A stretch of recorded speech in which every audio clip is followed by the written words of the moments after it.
It's 9:30. We can get started. Hi, folks. Happy Friday. Hope you're all having a great day. Welcome to the 148th episode of YFTT, Yugabyte Tech Talks by Engineers for Engineers. I'm Sandeep Lingam. I'm the VP of Engineering here at Yugabyte. And today it's my pleasure to introduce Julien, one of our senior engineers working on XCluster, and he'll be presenting something that we've been working on for some time, fully automatic DDL replication with XCluster. It's an exciting topic, lots of interest from many customers in this area. So, Julien, take it over. Yeah, thanks, Sandeep. So, hey everyone, my name is Julien. I'm, as Sandeep mentioned, a software engineer here at Yugabyte. Been working here for actually just past my 4-year anniversary here. Been working on a wide variety of features here, ranging from our tablet load balancer. Been doing some stuff with backups, co-location, tablet splitting. But one of my primary areas of focus has been on cross-cluster. And today I'm excited to share a brand new cross-cluster feature coming out in our upcoming releases, cross-cluster DDL replication. So before we start, what exactly is cross-cluster or XCluster? I might swap between the two. Essentially, it's our fast asynchronous replication feature. It operates between two separate Yugabyte universes, replicating data from the source or primary universe over to the target or secondary or standby. We got a lot of words for each of these sides, depending on the use case. This is a form of physical replication, which means that we're replicating our write-ahead logs. And the replication itself is done at the tablet level. So each tablet is polling for changes from the equivalent tablet on the other side. And this helps to make it fast and horizontally scalable. It supports both our YSQL and YSQL languages. And we have these two different deployment models, unidirectional, in which case where one side is taking reads and writes and the other side is just taking reads. The common use case here is for disaster recovery.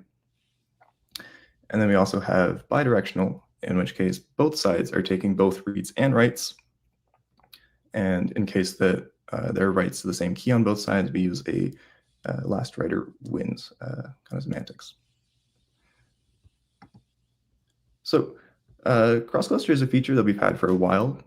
Works great, as Sandeep was mentioning, has a variety of use cases.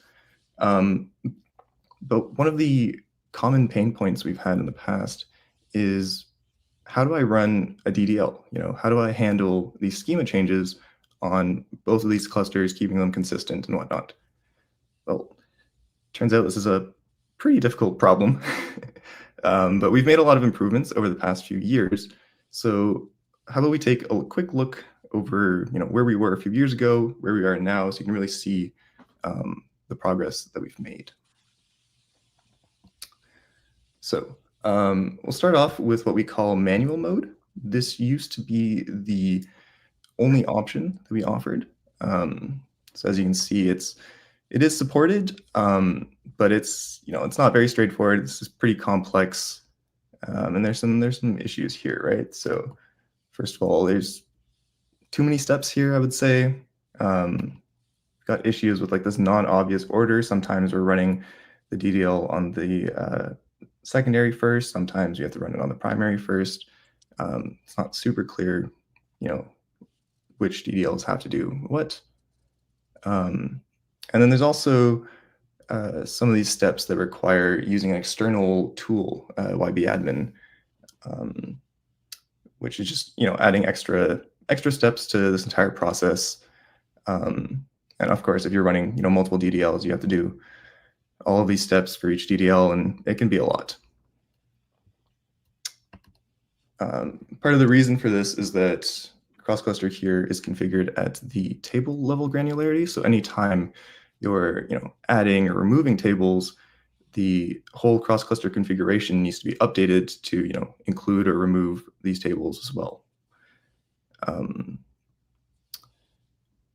And another issue here with manual mode is with all those steps, oftentimes if you were to make a mistake during part of this procedure, you then require like a full resetup of replication, which is obviously not ideal. But one thing to note here is that if you're using Yugabyte anywhere, we have also done some work here to kind of simplify these steps and make them less error prone.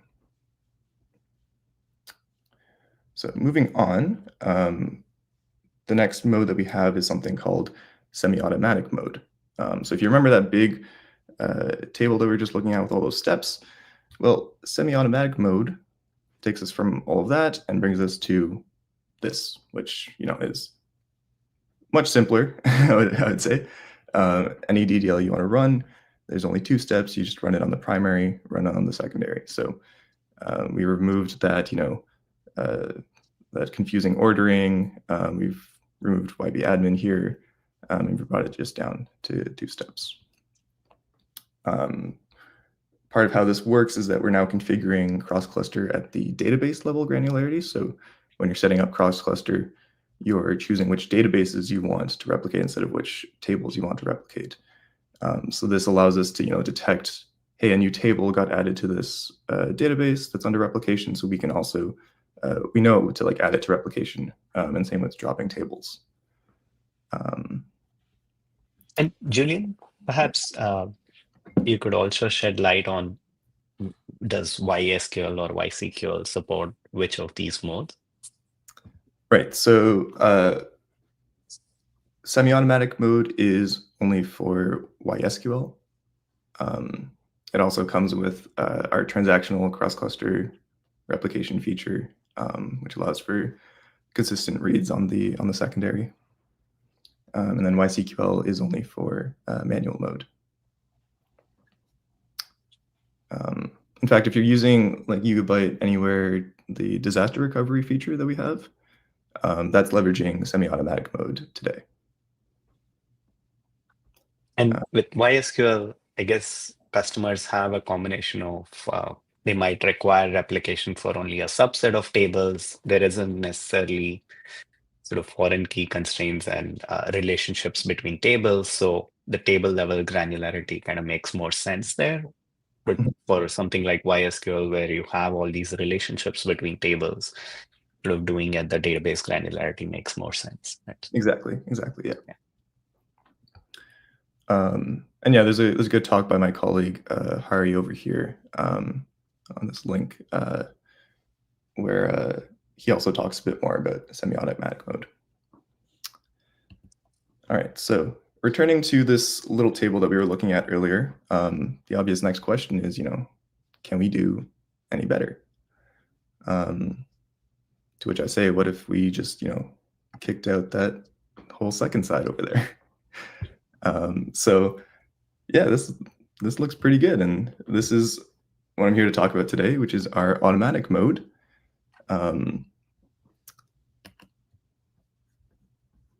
Essentially, it handles pretty much everything for you. You got all your data changes, all your schema changes, everything you want to be replicated. You just have to run it once on your primary, and everything will be automatically replicated to the secondary. Same as with semi-automatic, this is still configured at the database level for the same reasons as before. So yeah, if there's new tables, drop tables, etc., those are going to be added and removed to replication, just like semi-automatic. And I guess then, if my app has a collection of databases, then what happens? So you can either set up multiple replication groups per database, or you could include multiple databases together in the same replication group when you set up. Mm-hmm. And wanted to relay a question from chat. Is semi-automatic mode supported for active-active multi-master or bidirectional XCluster? That's a good question. So semi-automatic mode and automatic mode are only supported right now for unidirectional cross-cluster. Okay.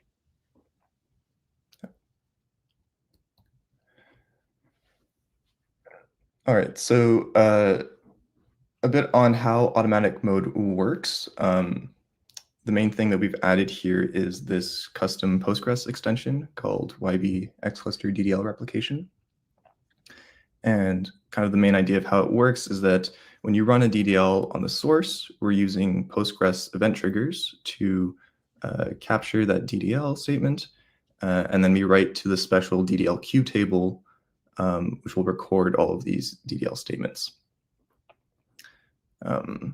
This DDL queue table is also under regular cross-cluster, so it's going to replicate these statements to the other side, and then on the secondary, we're going to run these DDLs there as well, and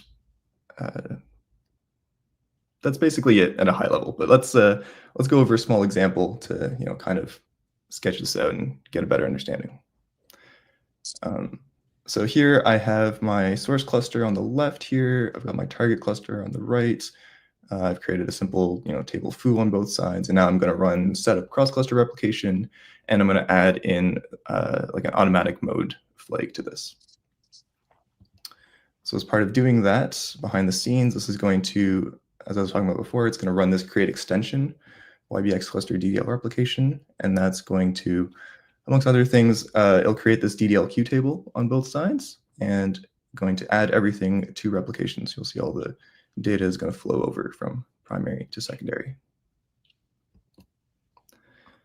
Now, let's say I'm a user, I'm coming along, and I want to create a new table. So I go to the source, I run create table bar on the source.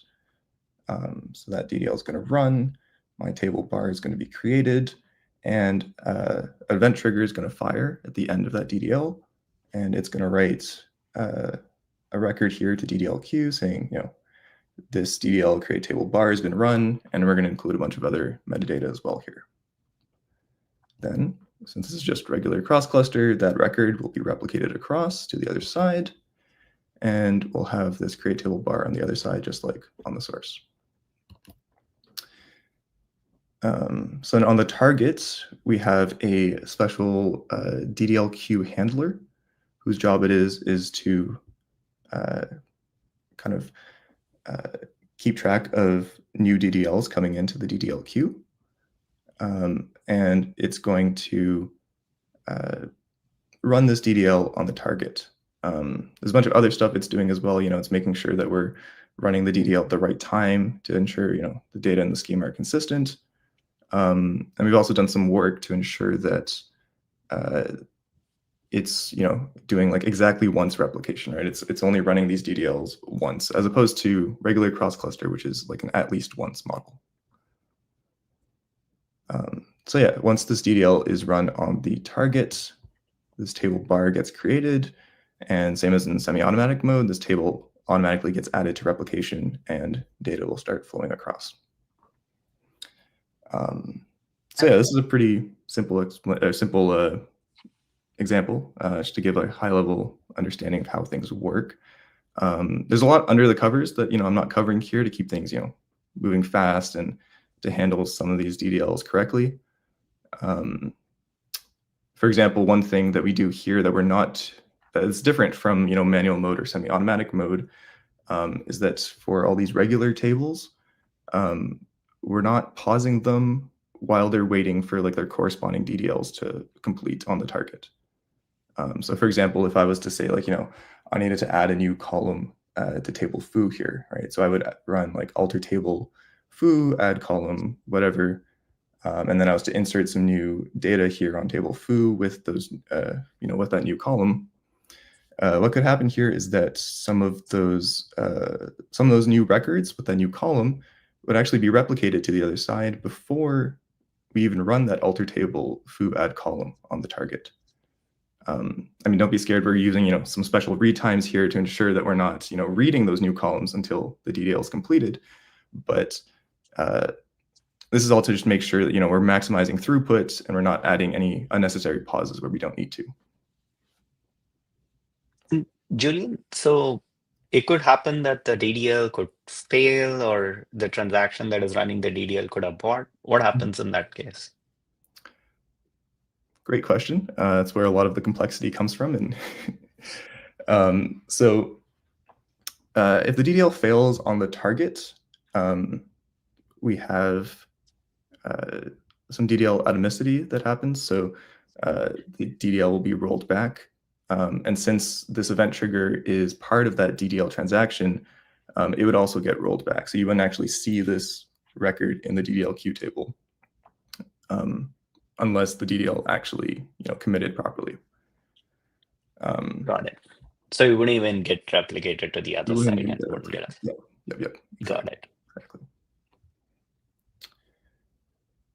Cool. All right. Let's switch on over to a demo, perhaps. So I've got here a simple replication setup here. So on the left-hand side, I've got the source. On the right-hand side, I've got the target. If you look at the tables, this is just like the example I was showing before. We've got this table foo on both sides. And actually, if I look at, so if I go to the master UI on the source, so that's port 7000/XCluster, you'll see that we've got this replication group demo. You can see it's automatic mode over here. If you look at the tables being replicated, you can see we've got our foo table. We've got that DDL queue table that I was talking about in the extension.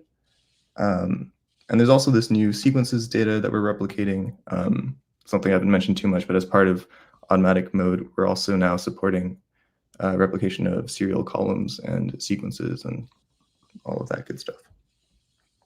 So if I create a table that has kind of a serial column as the primary key or something, then it automatically gets replicated. So if I move to the other side. Yeah, and if you do a failover, for example, then the serial columns will continue properly. Got it. Cool. Would that work for if I just create a regular sequence? Would that also get replicated to the other side? If you create a regular sequence as well, then yeah, that will also be replicated. Just like yeah, same as if, I mean, it like a serial column is using a sequence, right? So it is. I see. Okay. It's similar in that sense. Yeah. Oh, so the serial implementation under the hood actually uses sequences. Yep. All right, so let's continue with that example that I was showing beforehand. So let's create this table bar on the primary. Create that. Let's insert just a little bit of data in there. And if I do select star from bar, we'll have rows. If I go to the other side, I do select star. Look at that. The table has been replicated. Bar is here. It's got the data. Everything kind of just works. If I drop this table foo on this side, I can also do that. Let me look here, foo no longer exists. On this side, foo's gone as well. And if we go back to this as well, you'll see, right, so foo is gone, it's been removed from replication, and bar is now here and actively replicating.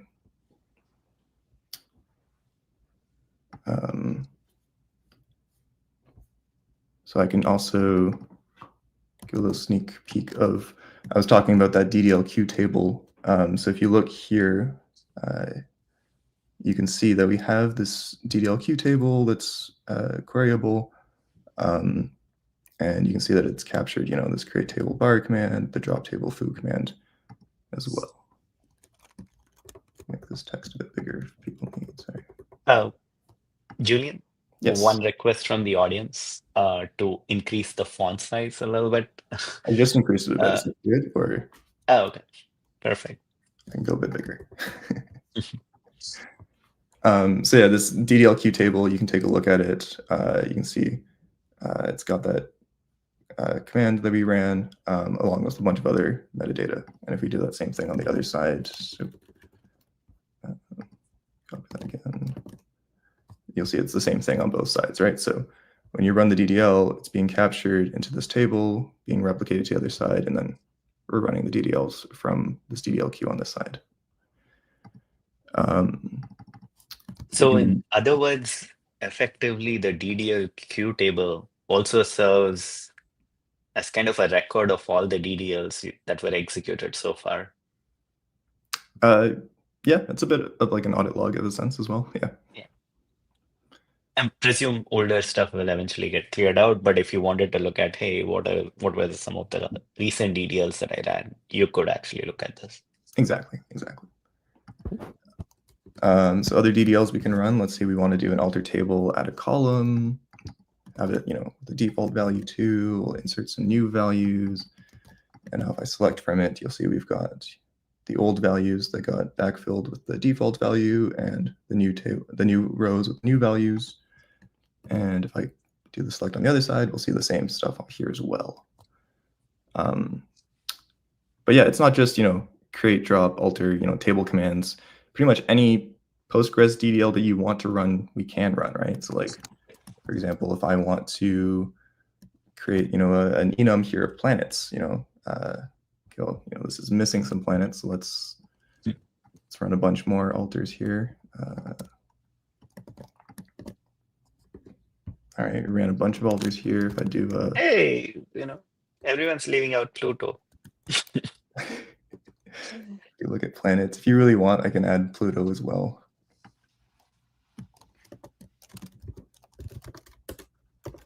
It's not technically a planet, but growing up, it was a planet. But if I describe the type here of planets, we'll see all these planets here. And if I do the same thing, planets on this side, you'll see we've got all our planets here, and same order with Pluto as well. If we want to do something a little fancier, we could do like a create extension. Actually, let me do a /dx so you can see the extensions we have installed first. So you'll have like the regular extensions we normally have installed with pgstat statement, plpg-sql, and then you also see this XCluster DDL Replication extension, right? That's installed on both sides. Now let's go ahead and let's run create pg crypto. So this is going to create about like 30 to 40 functions, I believe. That gets created pretty fast. And if you look, it's been installed here. On this side, you also can see it's been installed. So I could run some of these pg crypto functions now, right? So genRandom UUID runs on this side, also runs on this side. I mean, it's a random result, right? So it's going to be a different value on each side. But I could create a table now using this genRandom UUID as the primary key, and I could insert values into here using like the digest function from pg crypto. So now if I select star from here and select star from here, this table has been created, it's been added to replication, and all of its data has been replicated as well. That's awesome. Another question from the audience. Mm-hmm. So create table has a bunch of additional directives like split into or table space. Would all of those work? Any special considerations? So we're essentially just running the same DDL, the same way it is executed on the source on the target. We'll run it the same way. So if you have the special directives, they'll also be included as part of that create table statement. Got it. For something like table space, I'm assuming the user would have to create the same table space on both sides. So things like global objects, so things like table spaces, things like roles, those do need to be created ahead of time and need to be created on both sides. Since those aren't captured by this, we're only capturing database level objects, not global level objects. Actually, I have an example here. If you want to see, I can do something with like a create role. So if I was to do like create role on this side, I would also have to run create role on the target in order for this to work. And then once I do that, I could then, I guess I should have done that here. Let me drop role first. And I can, all right, so Julien doesn't get replicated here because I do have to create it. Got it. So basically, some of these objects that don't necessarily belong to any database, such as roles and table spaces. Yeah. So those would have to be created sort of on both sides. But Mhm. everything that sort of falls into the database, that would automatically get replicated. Exactly. Yeah. And then now if I was to do a DDL referencing that role, right? So like I set the owner Okay. here. So now if you see it, it says owner Julien. So then this would be able to get replicated properly now since this owner exists. Okay. Yeah, I think the last example I had was just to kind of import one of these sample databases that we have.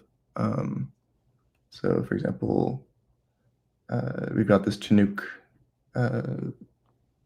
sample database that's going to create a whole bunch of tables. It's going to do a bunch of alter tables, adding foreign keys, creating a bunch of indexes. See, so this is like, hey, if I'm starting my app, I want to install my database schema. Like you could do that on one side and it'll automatically go to the other side. Exactly. Yeah. Yep. So give it a little bit for this to all run. There's a little bit of overhead with replicating, create table, create index kind of statements because we also need to, as I was talking about before, we need to add it to replication, and we also make sure that it's been properly added to replication. So this can take just a little bit to go. But if we start looking now, we can see we've got a bunch of these tables already created. Look on this side. Okay, so we got 13 tables here. Okay, 13 tables here. Probably still replicating some of the alter table add constraints and the create indexes, but we can probably look at like artist, for example, and do the same thing here. So you'll see it's got the indexes, it's got the foreign key references as well. If we look back here, you'll see we've got a whole bunch of streams that have been created. The ones that are still initiated, those ones are still waiting on those to get added on the other side. But just give it a little minute and we'll get there.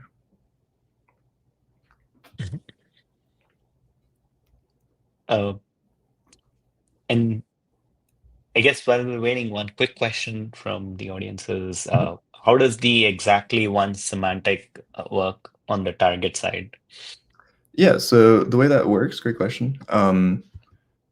We actually have another table on the target here. If I do select star from XCluster called replicated DDLs.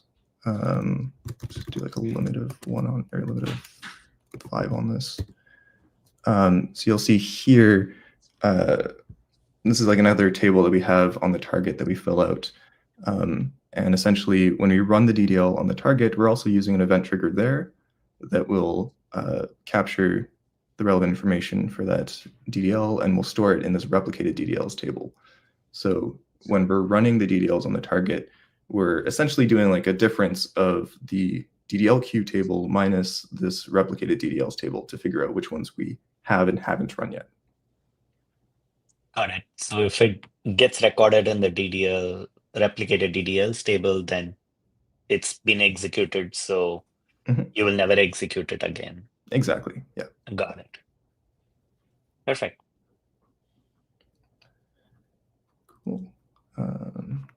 If we reload this, we should see everything is active. If we look at the target side, you can see everything is running in an OK status. So yeah, it's a whole bunch of streams that have been created, automatically added to replication without having to touch the target pretty much at all. So